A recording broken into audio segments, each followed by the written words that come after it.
नमस्कार, छत्तीसगढ़ की बात में आपका बहुत स्वागत है। मैं हूं पुनीत पाठक। 11 अप्रैल को छत्तीसगढ़ में पहले चरण के तहत बस्तर में वोट पड़ने हैं।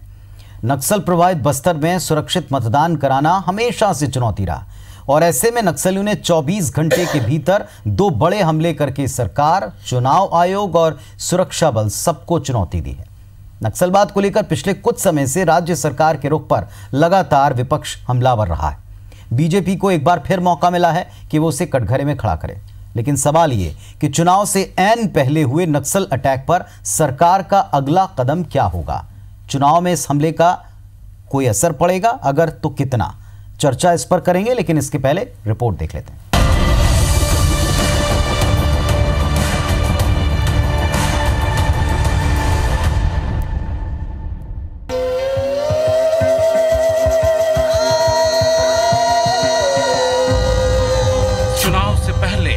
लाल आतंक। पखांजूर में बीएसएफ पर हमला, एक एएसआई समेत 4 जवान शहीद। धमतरी में सीआरपीएफ नक्सली मुठभेड़, 1 जवान शहीद।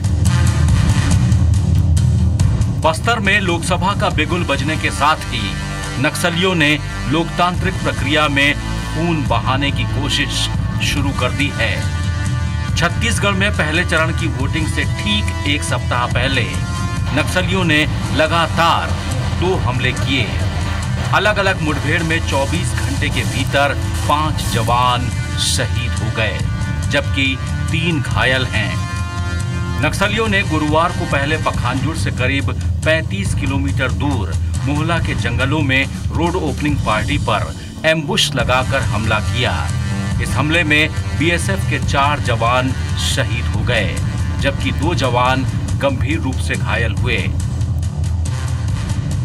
वहीं शुक्रवार की सुबह धमतरी के सिहावा के चमेदा और सालेभाट के जंगल में नक्सली और सीआरपीएफ की मुठभेड़ हुई, जिसमें सीआरपीएफ का 1 जवान शहीद हो गया। ये 2-3 दिन जो घटना हुई है, इंटेलिजेंस नेटवर्क से लेकर जितना भी मैदान में जो फोर्स है, हमारा स्पेशल फोर्सेस है, कोबरा, एसटीएफ, डीआरजी और बाकी सेंट्रल पैरामिलिट्री फोर्सेस, ये सभी फोर्सेस इस विषय को देखते हुए आने वाले समय के लिए एक रणनीतिगत कार्रवाई करेगा। सब लोग सुरक्षित अपना काम कर सकता है और मतदान केंद्र तक जाकर अपना मताधिकार को प्रयोग कर सकता है। बस्तर में 11 अप्रैल और कांकेर में 18 अप्रैल को मतदान होना है। कुछ दिन पहले ही नक्सलियों ने पर्चे फेंककर चुनाव का विरोध किया और लोगों को मतदान न करने की धमकी भी दी। ऐसे में नक्सलियों ने एक के बाद एक हमले करके सरकार को चुनौती दे दी है। चुनाव को देखते हुए बीजेपी ने राज्य सरकार पर नक्सलियों के प्रति लचीला रुख अपनाने का आरोप लगाया है। वहीं इस हादसे के बाद सीएम भूपेश बघेल और कैबिनेट मंत्री टीएस सिंहदेव ने शहीद जवानों के प्रति संवेदना व्यक्त की है। इस सरकार बनने के बाद कांग्रेस सरकार और नक्सलियों के बीच में किस तरह से वार्तालाप चल रहे हैं, किस तरह से शांति वार्ता की पहल की जा रही है, ये सब जो है स्पष्ट हो चला है। ये सरकार जो है नक्सलियों के आगे अब घुटने टेक दी है। कांकेर जिले में नक्सली हमले में 4 बीएसएफ के जवान शहीद हो गए। बेहद दुखद है। शहीद परिवार के साथ हमारी पूरी संवेदना है। देश के लिए उन्होंने अपने प्राणों की आहुति दी। मैं उन्हें विनम्र श्रद्धांजलि अर्पित करता हूं। इससे पहले सीएम भूपेश बघेल ने खुद कहा था कि नक्सलियों से सरकार बातचीत कर सकती है, लेकिन इसके लिए पहले उन्हें हथियार छोड़ना होगा। लेकिन अब जब नक्सलियों ने एक बार फिर खूनी खेल खेला है, तो ऐसे में इंतजार सरकार के अगले कदम का है। बस्तर में सुरक्षा के पुख्ता इंतजाम के बावजूद शांति से चुनाव कराना चुनाव आयोग के लिए बड़ी चुनौती होगी। Bureau report, IBC 24। तो चुनाव के ऐन वक्त में जब सुरक्षा व्यवस्था कड़ी होती है, जब फोर्सेस का मूवमेंट तगड़ा होता है, जब फोर्सेस हर एरिया को डोमिनेट करके उसे पूरी तरह सुरक्षित और शांतिपूर्ण बनाती ताकि एक फेयर इलेक्शन हो सके, फेयरलेस माहौल में जाकर के आम आदमी मतदाता अपना वोट दे सके। तो ऐसे वक्त में इस घटनाक्रम से जुड़े हुए तमाम सवाल लेकर हम अपने पैनल के पास चलते हैं। हमारे साथ में दो बहुत ही विशिष्ट मेहमान जुड़े हैं आज। टी.एस. सिंहदेव साहब हैं, प्रदेश सरकार के कद्दावर मंत्री, कैबिनेट मिनिस्टर हैं, और शिवरतन शर्मा जी हैं, बीजेपी की तरफ से बात रखेंगे, जिम्मेदार विपक्ष और एक जिम्मेदार जनप्रतिनिधि के नाते अपनी बात रखेंगे। आप दोनों का इस मंच पर स्वागत है। धन्यवाद। सिंहदेव जी, सबसे बड़ी बात यह कि 24 घंटे के भीतर 5 जवान शहीद हो गए, वो भी चुनाव के ऐसे दरमियान जब हम ये माहौल बनाने की कोशिश करते हैं कि बिना भय के लोग आकर वोट कर सकें। एक तरफ विपक्ष के आरोप हैं, दूसरी तरफ ये ब्रूट रियलिटी है, ये कड़वी सच्चाई जो आपके सामने। गंभीर परिस्थितियां रहती हैं और शहीद परिवारों के प्रति आपके चैनल के भी माध्यम से श्रद्धांजलि अर्पित करते हुए उनके परिवारों के प्रति पूर्ण सांत्वना व्यक्त करते हुए नक्सलवाद की स्थिति मनमोहन सिंह जी ने देश के लिए सबसे बड़ी आंतरिक चुनौती स्वयं कहा था। और आज भी ये स्थिति बनी हुई है कि 30 से 40 हजार अर्धसैनिक बलों की और पुलिस की तैनाती के बाद भी उनकी उपस्थिति कुछ क्षेत्रों में अभी भी विद्यमान है। और पहले भी विपक्ष में रहते हुए मैंने इसी बात को कहा था कि नक्सलवाद का सामना करते समय जो सबसे बड़ी कमी सामने आती है वो इंटेलिजेंस की है, सूचना की है। और जब जब ऐसी घटना होती है तो शासन तंत्र को, प्रशासन तंत्र को इस सबसे बड़ी कमी को दूर करने का हर संभव प्रयास करना होगा, चाहे तकनीक के माध्यम से करें, चाहे मानव संसाधन के माध्यम से करें। हमारे जवानों के सपोर्ट में, उनके साथ सहयोग में, तकनीक हो चाहे मानव संसाधन हो, सूचना तंत्र हमारे को सुदृढ़ से सुदृढ़ करना होगा। एक इंपॉर्टेंट बात जो आप ही की बात से निकलती है, इंटेलिजेंस में एक लोकल इंफॉर्मेशन बड़ा इंपॉर्टेंट रोल अदा करता है, क्योंकि इस इलाके में जो फोर्सेज हैं वो कई अलग अलग जगहों से यहाँ आकर अपनी कमान संभालती हैं सुरक्षा को लेकर के। याद है मुझे, जब कभी पिछली बार आपसे बात होती थी, आप जिम्मेदार विपक्ष के नाते तब ये सवाल उठाते थे और कहते थे कि इसके लिए आपको विश्वास, भरोसा जीतना पड़ेगा इलाके के लोगों का। अब क्या कर रही सरकार इस दिशा में? इसमें और काम करना होगा। अगर अभी भी वर्तमान में ऐसी स्थिति बनी हुई है तो शासन को निस्संदेह और पहल करने की आवश्यकता है। और एकाएक कुछ दिनों के अंदर ही सारी स्थिति दूर हो जाए ये संभव नहीं है। नक्सलवाद बहुत गंभीर एक परिस्थिति है और लंबे समय तक एक समय लगेगा इसकी चुनौती का सामना करने के लिए और इस पे पूर्णतः काबू पाने के लिए। लेकिन सरकार को दृढ़ इच्छा शक्ति के साथ इसमें आगे आना होगा और आधुनिक तकनीकी यंत्रों का भी इस्तेमाल, मैंने पहले भी इस बात को कहा था, चाहे ड्रोन्स हो चाहे सैटेलाइट इमेजरी हो, हमको हर संभव बैकअप अपने फोर्सेस को देना होगा जब वो ऐसे क्षेत्रों में जाते हैं जहां कहीं से भी हमला हो सके। तो बैकअप उनको पूरा होना चाहिए, चाहे मानव सूचना का हो चाहे तकनीकी सूचना का हो। शिवरतन शर्मा जी, बीजेपी की तरफ से स्टेटमेंट आपने देखे होंगे, रामविचार नेताम जी वो ये कहते हैं कि घुटने टेक दिए सरकार ने, बातचीत का रुख अपनाती है सरकार, बातचीत की पेशकश करती है। बातचीत की पेशकश या बातचीत के रास्ते द्वार खोले होने की बात आपकी सरकार भी करती थी। ऐसी क्या परिस्थितियां आपको लगती हैं कि सरकार घुटने टेकती हुई नजर आ रही है विपक्ष को? सर्वप्रथम तो शहीद जवानों के प्रति अपनी श्रद्धांजलि व्यक्त करता हूँ और उनके परिवार के प्रति अपनी संवेदना व्यक्त करता हूँ जी। छत्तीसगढ़ की अगर सबसे बड़ी कोई समस्या है तो वो नक्सलवाद है। और नक्सलवाद के मुद्दे पे मैं राजनीति का कभी पक्षधर नहीं रहा, क्योंकि ये कानून व्यवस्था से जुड़ा मामला है। पर दुर्भाग्य की स्थिति ये है कि नक्सलवाद पे छत्तीसगढ़ में शुरू से ही राजनीति होती रही है। आज आदरणीय सिंहदेव साहब ने जो बात कही, मैं उनकी बात का बिल्कुल समर्थन करता हूं कि वास्तव में कहीं न कहीं इंटेलिजेंस की कमजोरी है, चूक है। पर जो रामविचार जी ने कहा कि सरकार ने घुटने टेक दिए, वास्तव में भूपेश बघेल जी की सरकार की नक्सलवाद के मामले में नीति स्पष्ट नहीं है। चुनाव हुआ, सरकार में बैठते उनका स्टेटमेंट आया कि हम नक्सलवादियों से बात करेंगे। जब मीडिया में समाचार छपा, लोगों ने प्रश्न करना शुरू किया, तो उनका दूसरा वक्तव्य आया कि हम नक्सलवाद से पीड़ित पक्षकारों से बात करेंगे। अभी 2 दिन पहले फिर उनका बयान आया कि वो शांति वार्ता के लिए नक्सलवादियों से बात करेंगे। ये स्टेटमेंट माननीय मुख्यमंत्री जी के हैं। बीच में कुछ मुठभेड़ हुई, मुठभेड़ में पुलिस ने दावा किया कि हमने इतने नक्सलवादी मारे, और जब नक्सलवादियों को मारने का दावा पुलिस ने किया तो सरकार के ही मंत्री आदरणीय कवासी लखमा जी का स्टेटमेंट आया कि मुठभेड़ फर्जी है, निर्दोष लोगों को जवानों ने मारा है, उनको आर्थिक सहायता प्रदान की जानी चाहिए।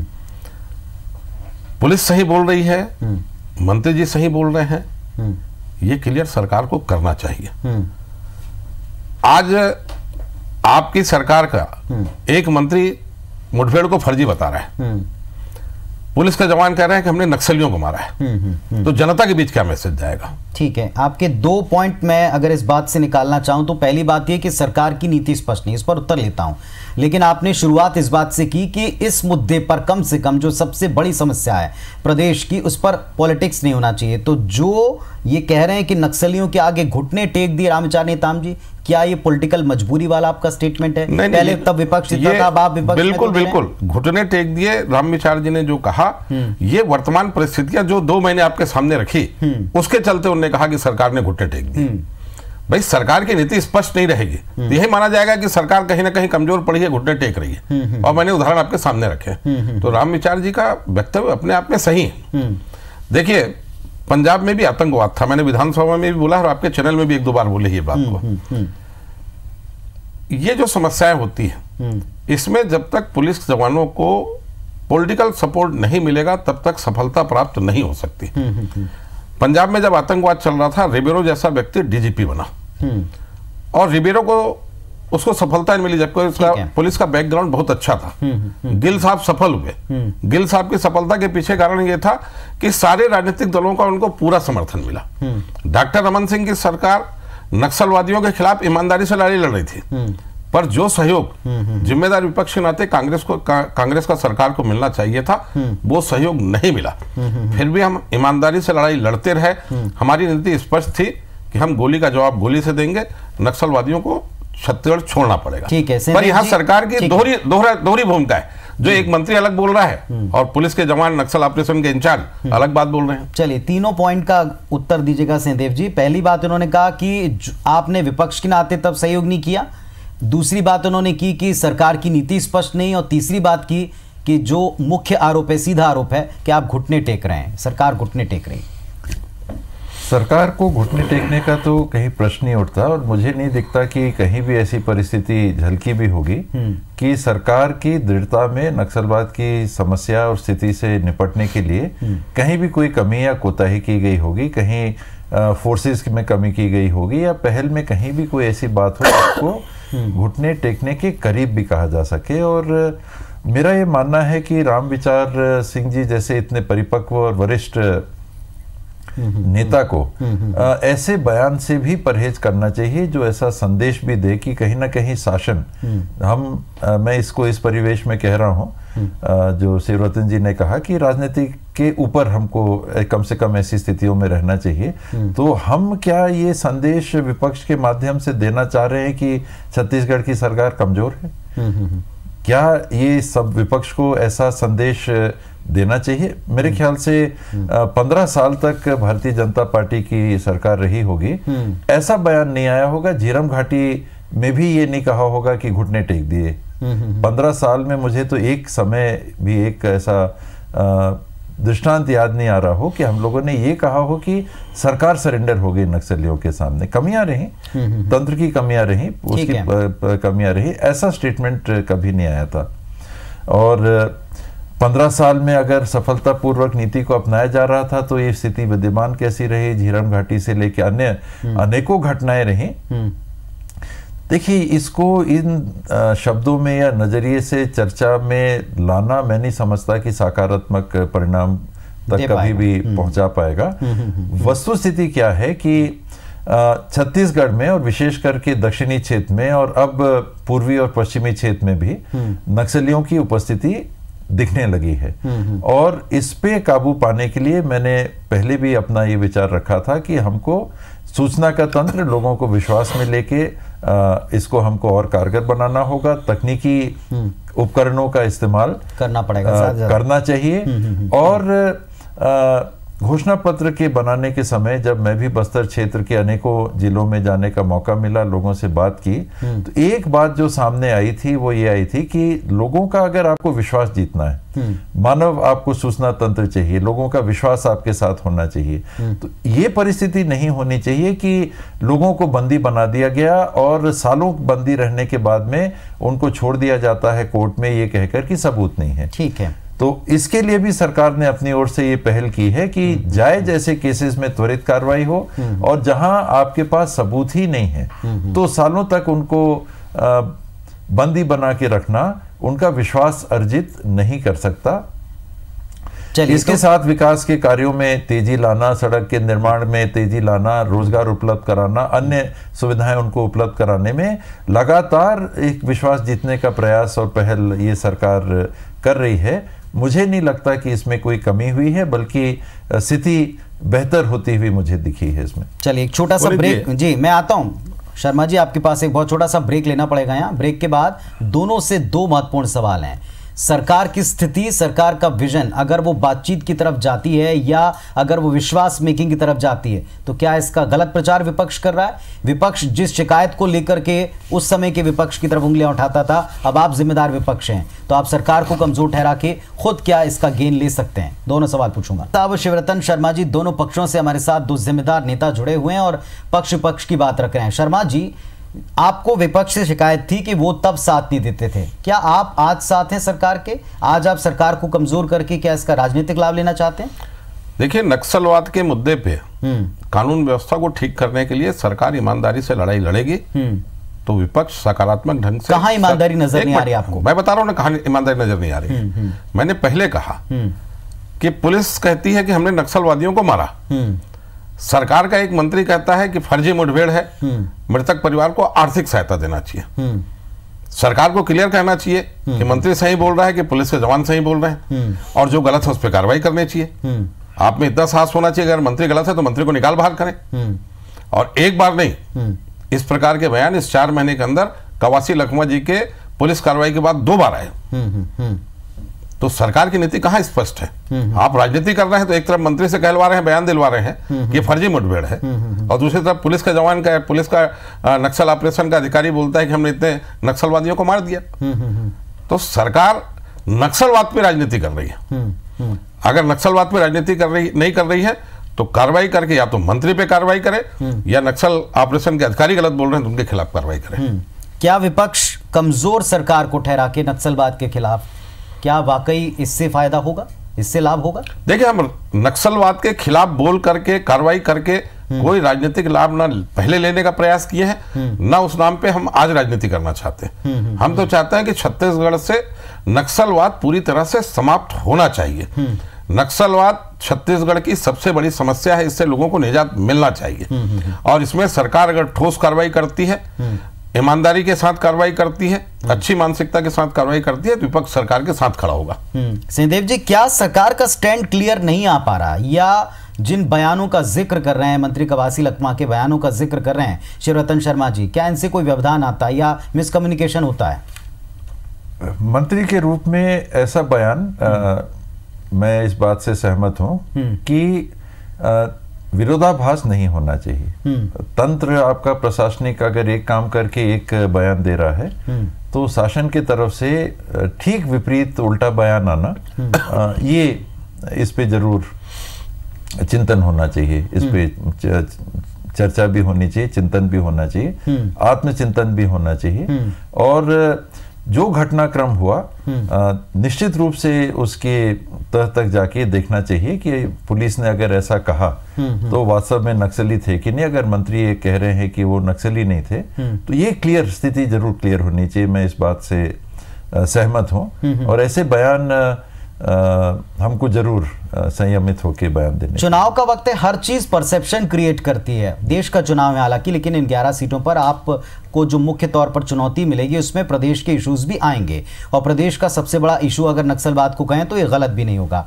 नक्सलवाद को लेकर दरअसल सरकार का स्टैंड है क्या? विपक्ष ने सवाल उठाया कि आप बातचीत का रास्ता कब और किस परिस्थिति में अख्तियार करेंगे, किस तरीके से आपकी रणनीति होगी। पिछले सरकार के कई हमने देखे थे वर्जन सामने आए थे, 3 स्तर पर काम करेंगे, कड़ाई से काम करेंगे, कई बार ये था विकास को पहुंचाएंगे और सामाजिक न्याय को बढ़ावा देंगे। आपकी सरकार का स्टैंड क्या है, क्यों स्पष्ट तौर पर नहीं दिख पा रहा? ये तीनों मुद्दों पे सरकार में आने के पहले भी और आज भी कांग्रेस पार्टी और दुनिया ये कहती है कि हमको करना है तो क्या करना है। एक मुख्य धारा से जोड़ना है, विकास से लोगों को जोड़ के शासन का भरोसा दिलाना है। चर्चा की रास्ते रहते हैं, खुले रहने चाहिए कि नहीं रहने चाहिए। आज अंतर्राष्ट्रीय स्तर पे भी इस पे बात होती है कि होना चाहिए नहीं होना चाहिए, पड़ोसी देशों के साथ कैसा हमको संबंध रखना चाहिए, और नक्सलवाद के बारे में भी ये बात आती है। तो कांग्रेस ने हमेशा इस बात को ही कहा था कि संविधान के दायरे के अंदर चर्चा की अगर संभावना रहती है तो वो खुली रहती है। आज अगर वो हमला कर रहे हैं, हमारे जवान शहीद हुए हैं, तो ये उपयुक्त समय रहेगा क्या ये कहने का कि हमको चर्चा करनी चाहिए। स्ट्रैटेजी भी रहती है, समय भी रहता है, उस समय के अनुरूप बातों को भी रखा जाता है। आज ये कहना, आज के दिन जब हम 5 शहीदों की शहादत की बात भी कर रहे हैं तो ये कमजोर सिग्नल भी भेजता है स्वाभाविक रूप से कि हमारे शहीद जवान हुए हैं, हम चर्चा करने के लिए आ गए हैं। तो ये शायद आज का ये समय नहीं है ये कहने का। और माननीय मुख्यमंत्री जी के संदर्भ में भी आपने कहा कि उनका बयान आया था कि वो हथियार त्यागे, हम बात करने के लिए तैयार हैं। तो ये सिक्के के 2 पहलू हैं। आप हिंसा छोड़िए, उनके लिए एक बात भी है कि हिंसा का रास्ता छोड़िए, और बात क्यों नहीं हो सकती। ये समय आज जब ऐसी घटना होती है तो ये चर्चा की बात करने का समय नहीं रहता। ठीक है, जवाब की कड़ी प्रतिक्रिया व्यक्त करके और कड़े कदम उठाने का समय रहता है, और वो अपनाएगी सरकार, मुझे विश्वास है। ठीक है। चौथा बिंदु जो परिवर्तन है वो उस बात का है कि ऐसे केसेस जो लंबे से चलते हैं, ये पहले इस पे खुली चर्चा या शासन का दृष्टिकोण नहीं था। इसमें हम लोगों का स्पष्ट ये कहना है कि निर्दोष व्यक्तियों के ऊपर लंबे समय तक केस पेंडिंग रहे, इससे विश्वास नहीं मिल सकता। तो रिव्यू होना चाहिए और ऐसा नहीं होना चाहिए। शर्मा जी बहुत संक्षेप में अपनी बात रखें। भाई 3 बातें हैं। नक्सलवाद के प्रति सरकार की जो नरम नीति है उसका एक उदाहरण है, समाचार पत्रों में छापा नक्का नामक एक महत्वपूर्ण नक्सली, ठीक है, जिसका चालान प्रस्तुत नहीं हुआ और उसको जमानत मिल गई। विकास की दृष्टि से, वहां की जनता को सहयोग देने की दृष्टि से पूर्ववर्ती सरकार रमन सिंह की सरकार वहां चना बांट रही थी, विकास के लगातार काम चल रहे थे। चुनाव के बाद चना बंटना बंद हो गया, वहां सारे विकास के काम रोक दिए गए। विकास और लोगों की मूलभूत आवश्यकताओं की पूर्ति, ठीक है, ये दोनों आवश्यक है और दोनों को करने में सरकार असफल हुई है, भूपेश बघेल की सरकार। चलिए, खैर दोनों पक्षों का क्लियर स्टैंड सामने है, आपके जनता के सामने है। सरकार का रुख, रवैया नक्सलवाद को लेकर किस तरह का है ये डिसाइड आपको करना है। दोनों के स्टेटमेंट आपने सुने, चुनाव का वक्त है, देश की सरकार चुनते समय जरूर आप इन दोनों पक्षों के बयानों को, बातों को गौर से समझिएगा और अपना फैसला लीजिएगा। फिलहाल आप दोनों का बहुत शुक्रिया हमारे साथ जुड़ने के लिए। नमस्कार, धन्यवाद।